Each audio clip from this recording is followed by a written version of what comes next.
मित्रांनो नमस्कार. सर्वांचं माझ्या युट्यूब चॅनलमध्ये स्वागत आहे. पवित्र पोर्टल 2025 मार्फत जी शिक्षक भरती होत आहे, त्या शिक्षक भरतीमध्ये एकूण रिक्त पदांची संख्या, त्यानंतर मार्च 2024चा जो जी आर आहे, त्या जी आर नुसार जी संच मान्यता पार पडणार आहे, त्या संच मान्यतेनुसार अतिरिक्त होणाऱ्या शिक्षकांची संख्या आणि त्यासोबतच मार्च 2026 पर्यंत ज्या काही रिटायरमेंट आहेत, त्या रिटायरमेंट म्हणजे जे काही रिटायरमेंट आपले जे शिक्षक बांधव आहेत, ते रिटायर होणार आहेत, त्यांची एकूण संख्या, या सर्व गोष्टींचा एक उहापोह किंवा यावर एक आपल्याला साधक बाधक चर्चा आजच्या या व्हिडिओच्या माध्यमातून करावयाची आहे.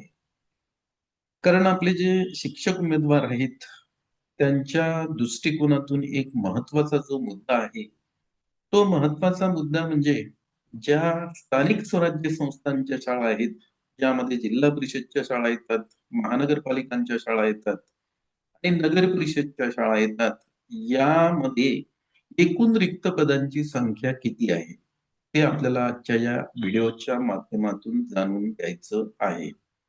मित्रांनो, हे सविस्तर आपल्याला जाणून घ्यायचं आहे.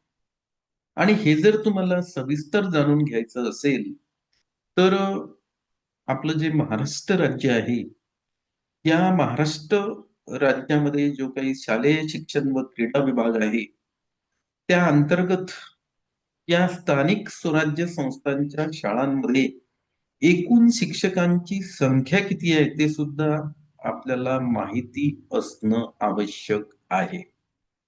कारण एकूण शिक्षकांची संख्या, ज्याला आपण म्हणतो, ती पायाभूत शिक्षकांची संख्या असते. हे लक्षात घ्या. एकूण जे कार्यरत शिक्षक आहेत, त्या संख्येला आपण असं म्हणतो, पायाभूत शिक्षकांची संख्या. कारण हे पायाभूत पदे असतात आणि पायाभूत पद हे शक्यता केव्हा कमी होते? जेव्हा विद्यार्थी संख्या कमी होते, तेव्हाच पायाभूत पद हे कमी करता येतात. अन्यथा त्या पदाला धक्का लावता येत नाही. मी तुम्हाला आवर्जून सांगणार आहे, नवीन पदाची निर्मिती फार कमी होते. नवीन पद हे लक्षात घ्या. पायाभूत पदांच्या व्यतिरिक्त जे पद असते, त्याला नवीन पद असं म्हणतात. आणि सध्याच्या परिस्थितीमध्ये आपण जर बघितलं, तर नवीन पद एकही निर्माण होत नाही. मग तू म्हणाल, भरती कशी होते? म्हणजे शिक्षक भरती, नवीन पद जर निर्माण होत नाहीत, तर मग शिक्षक भरती कशी काय केल्या जाते? यामधले पद कोणते असतात? तर मित्रो, हे पायाभूत पदामधले पद असतात, रिक्त पद असतात. म्हणजे जे काही पायाभूत पद असतात, त्या पायाभूत पदांमधून आपले जे शिक्षक बांधव रिटायर होतात, ते पद भरली जातात. कारण त्याला शासनाची ऑलरेडी मान्यता असते. त्याला नवीन मान्यता घेण्याची गरज नाही. म्हणून त्या पदाला पायाभूत पद असं म्हणतात. हे आपल्या सर्व जे शिक्षक उमेदवार आहेत, त्यांना माहिती असायलाच पाहिजे. कारण पायाभूत पदांच्या व्यतिरिक्त जेव्हा पद निर्माण होते, तेव्हा त्याला नवीन पद असं म्हणतात. मग आजच्या या व्हिडिओच्या माध्यमातून मला जी तुमच्या सोबत चर्चा करायची आहे, ती पायाभूत पदांवर करायची आहे. म्हणजे स्थानिक स्वराज्य संस्थांच्या शाळामध्ये एकूण पायाभूत पदे किती आहेत, यावर आपल्याला चर्चा करायची आहे. त्याच्यानंतर आपल्याला दुसरी चर्चा अशी करायची आहे, की मार्च 2024चा जो काही जी-आर आहे, त्या जी-आर वर बरीच ओरड शिक्षक संघटनांनी केलेली आहे. या जी-आरला कोर्टामध्ये चॅलेंज सुद्धा केलं होतं. कारण हा जो जी-आर आहे, हा जी-आर या पायाभूत पदांवर गंड्यांतर आणणारा आहे. आता तुम्ही म्हणाल, गंड्यांतर काय आणणार आहे? तर या पायाभूत पद जे आहेत, या पदामधले जे काही आपले शिक्षक बांधव आहेत, ते मार्च 2024च्या GR नुसार सरप्लस होणार आहेत, अतिरिक्त होणार आहेत. मग या अतिरिक्त शिक्षकांची संख्या किती हे सुद्धा आपल्याला बघायचं आहे. त्यासोबतच आपल्याला आणखी एका विषयावर चर्चा करायची आहे. ते म्हणजे मार्च 2026 पर्यंत निवृत्त होणाऱ्या शिक्षकांची संख्या किती.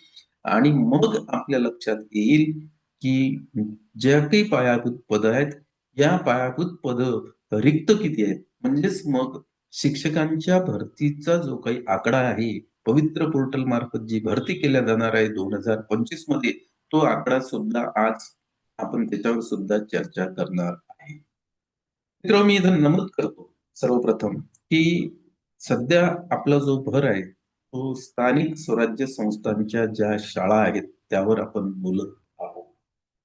खाजगी व्यवस्थापनाच्या ज्या शाळा असतात त्याच्यामधली भरती सुद्धा संच मान्यतेनुसारच होत असते. परंतु त्याचा आकडा अद्यापही अजून समोर आलेला नाही, कारण रिटायरमेंट तिथं सुद्धा भरपूर झालेल्या आहेत. पण सध्या आपण जी चर्चा करतो ते स्थानिक स्वराज्य संस्थांच्या ज्या काही शाळा आहेत त्याच्यामधल्या रिक्त पदांवर आपण चर्चा करतोय.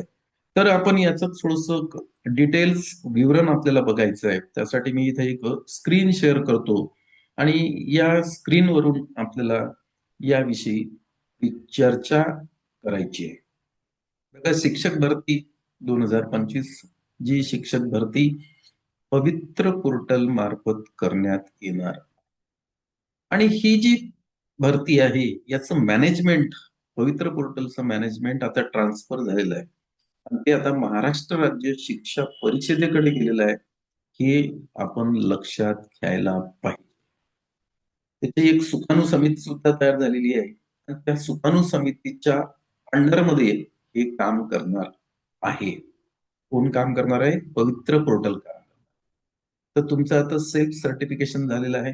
सेल्फ सर्टिफिकेशन झाल्यानंतर प्रत्यक्ष जाहिराती केव्हा अपलोड होतील ते सुद्धा आपल्याला बघायचं आहे आणि ह्या जाहिराती अपलोड करण्याचे आदेश सुद्धा निर्गमित करण्यात आलेले आहेत.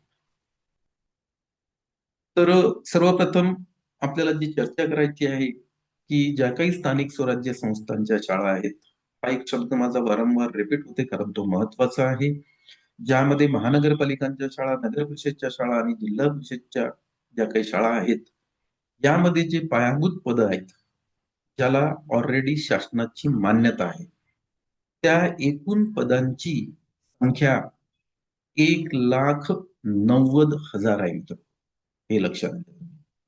म्हणजे स्थानिक स्वराज्य संस्थांच्या शाळांमध्ये जे पायाभूत पद आहेत, ज्याला ऑलरेडी शासनाची मंजुरात मिळालेली आहे, या पदावर परिणाम केव्हा होतो हे सुद्धा मी तुम्हाला सांगितलं.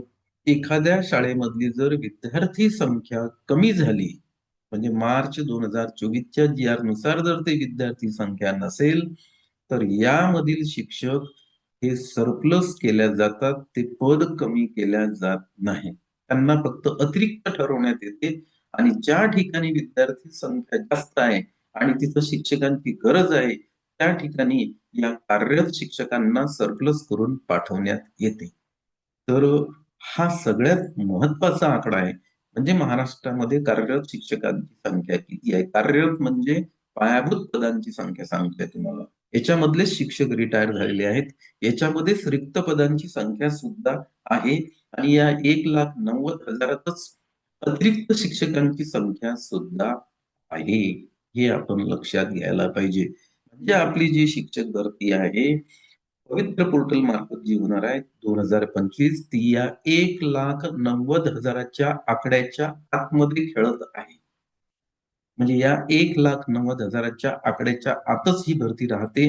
याच्यामध्ये वाढ होत नाही किंवा हे पद कमी सुद्धा होत नाहीत.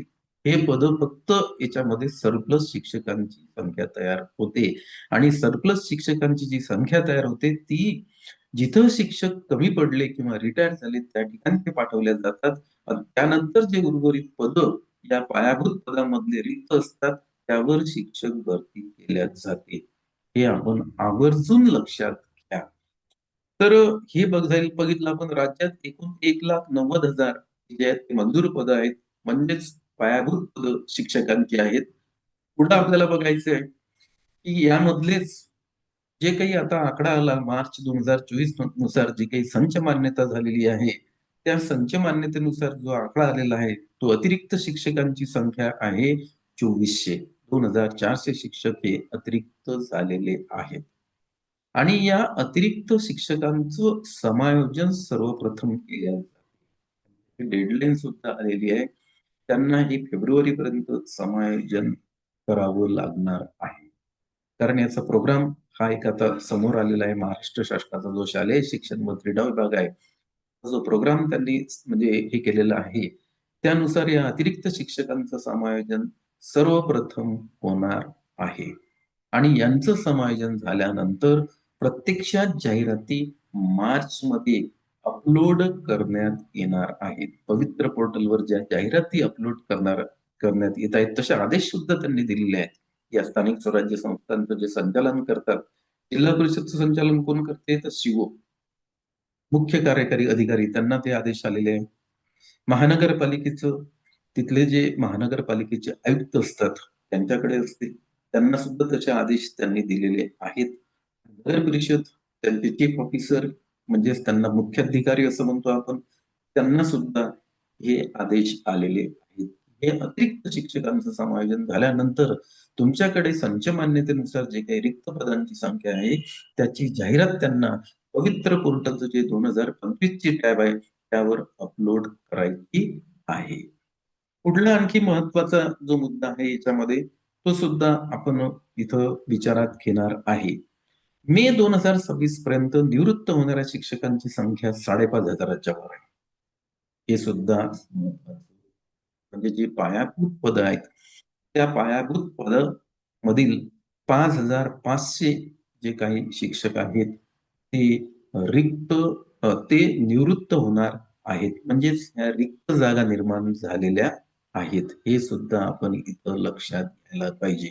मे 2026 पर्यंत ज्या स्थानिक स्वराज्य संस्थांच्या शाळा आहेत, त्या शाळांमधून निवृत्त होणाऱ्या शिक्षकांची जी संख्या आहे, ती 5,500च्या वर आहे. म्हणजेच या शिक्षकांची भरती करणं आवश्यक आहे आणि ती भरती मित्रहो होणारच आहे. हे आपण इथं लक्षात घ्यायला समायोजन होईल 2,400 शिक्षकांचं. त्याच्यानंतर अगोदरच्या काही रिक्त जागा आहेत आणि ह्या 5,500 रिक्त जागा आहेत. याच्यामधून 2,400 ज्या काही जागा आहेत त्या कमी होतील, कारण तिथं अतिरिक्त शिक्षक पाठवले जातील आणि उर्वरित शिक्षकांचं जे काही भरती आहे, ती भरती प्रक्रियाची जी जाहिरात आहे, ती मार्च 2026 मध्ये अपलोड होणार आहे. पवित्र पोर्टलवर अपलोड होणार आहे. त्यामुळे आता या सगळ्यांचा ताळमेळ जर आपण लावला, तर जवळपास जे काही आता म्हणजे जाहिराती अपलोड होतील, त्या 6,000च्या वर रिक्त पदांच्या जाहिराती पवित्र पोर्टलवर अपलोड होणार आहेत. पुनश्च एकदा सांगतो, हा जो आकडा आहे, हा स्थानिक स्वराज्य संस्थांच्या शाळांचा आहे. अजून खाजगी व्यवस्थापनामार्फत ज्या काही अनुदान प्राप्त शाळा चालवल्या जात आहेत, त्यांचा आकडा आपल्या हाती आलेला नाही. तो आल्यानंतर आपण त्याच्यावर सुद्धा एक सविस्तर चर्चा करणार आहोत. तर एक मात्र एक पुढं असं निश्चित झालेलं आहे, की स्थानिक स्वराज्य संस्थांच्या शाळांमध्ये 6,000च्या वर शिक्षकांची जी काही पदं आहेत, ती पदं सध्या रिक्त आहेत आणि त्याची भरती प्रक्रिया किंवा त्याची जाहिरात मार्च 2026ला अपलोड होईल. त्यानंतर तुम्हाला प्रिफरन्स फॉर्म भरून द्यायचे आहेत. प्रिफरन्स फॉर्म दिल्यानंतर 1:1 तुमचं अलॉटमेंट होणार आहे. अलॉटमेंट झाल्यानंतर तुम्हाला संबंधित जे काही जिल्हा परिषद आहे तिथं जावं लागणार आहे. तिथं तुमची फाईल तुम्हाला न्यायची आहे. तिथं तुमचं डॉक्युमेंट व्हेरिफिकेशन होईल. डॉक्युमेंट व्हेरिफिकेशन झाल्यानंतर तुमचे जे काही नियुक्त पत्र तयार होते, नियुक्ती पत्र तयार झाल्यानंतर त्याच्यामध्ये एक अल्टिमेटम तुम्हाला दिलेला असतो, की 8 दिवसात तुम्हाला संबंधित शाळेत जाऊन जॉइनिंग रिपोर्ट द्यायचा असते किंवा संबंधित पंचायत समितीमध्ये तुम्हाला जावं लागतं. तिथं सुद्धा तुम्हाला जॉइनिंग रिपोर्ट द्यायचा आहे आणि जॉइनिंग रिपोर्ट दिल्यानंतर तुमचा शिक्षण सेवकाचा जो काही 3 वर्षाचा कार्यकाल आहे, तो सुरुवात होते मित्रांनो. हे आपण इथं लक्षात घ्यायला पाहिजे. कारण पदांची संख्या फार मोठी आहे, हे आपण लक्षात घ्यायला पाहिजे. राज्यातील सर्व जिल्हा परिषद, महापालिका आणि नगरपालिकांना 2026 मे पर्यंत निवृत्त होणाऱ्या शिक्षकांची पदे समाविष्ट करून त्याची जाहिरात अपलोड करण्यास सांगितले आहे. पवित्र पोर्टलवरून ही भरती प्रक्रिया राबवली जाणार आहे.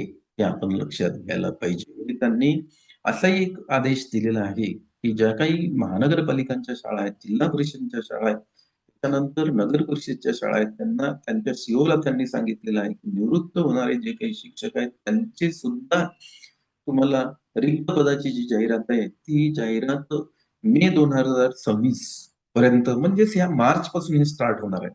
मार्च 2026 पर्यंत त्यांना ते अपलोड करायची आहे. मार्च 2026 पासून स्टार्ट होईल आणि साधारणतः 1 महिन्याचा कालावधी याला दिला जातो. त्या 1 महिन्याच्या कालावधीमध्ये ह्या संपूर्ण जाहिराती तुम्हाला पवित्र पोर्टलवर पीडीएफ फॉर्मॅटमध्ये बघायला मिळतील. त्या तुम्ही डाउनलोड सुद्धा करू शकता, त्याचे प्रिंटआउट सुद्धा काढू शकता. त्यानंतर तुमचा जो म्हणजे टॅटचा जो काही मार्क्स आहेत, त्या मार्क्सनुसार तुम्हाला प्रिफरन्स सुद्धा भरता येतात. आणि हे 2 ह्याच्यामध्ये ही भरती होत असते. एक विदाऊट इंटरव्ह्यू आणि दुसरी विथ इंटरव्ह्यू. तर तो जो काही भाग आहे, तो स्थानिक स्वराज्य संस्थेच्या याच्यामध्ये फक्त एक पहिलाच जो काय भाग आहे तो येतो, तो म्हणजे विदाऊट इंटरव्ह्यू. विथ इंटरव्ह्यूचा भाग 2 हा खाजगी व्यवस्थापनाच्या शाळांमध्ये काही म्हणजे ज्या शाळा आहेत त्या स्वीकारतात आणि काही ज्या मोठ्या शाळा आहेत जशा रयत शिक्षण संस्था आहे ते विथ इंटरव्ह्यू घेतच नाही. ते सुद्धा विदाऊट इंटरव्ह्यूच भरतात. हे आपण इथं लक्षात घ्यायला पाहिजे. तर मित्र आजच्या आपल्या या व्हिडिओच्या माध्यमातून आपण 3-4 गोष्टींवर आपला जो फोकस आहे तो आपण तिथं हे केलेला आहे, कॉन्सन्ट्रेट केलेला आहे. नंबर 1 आपण बघितलेलं आहे, की पायाभूत पदांची संख्या किती आहे.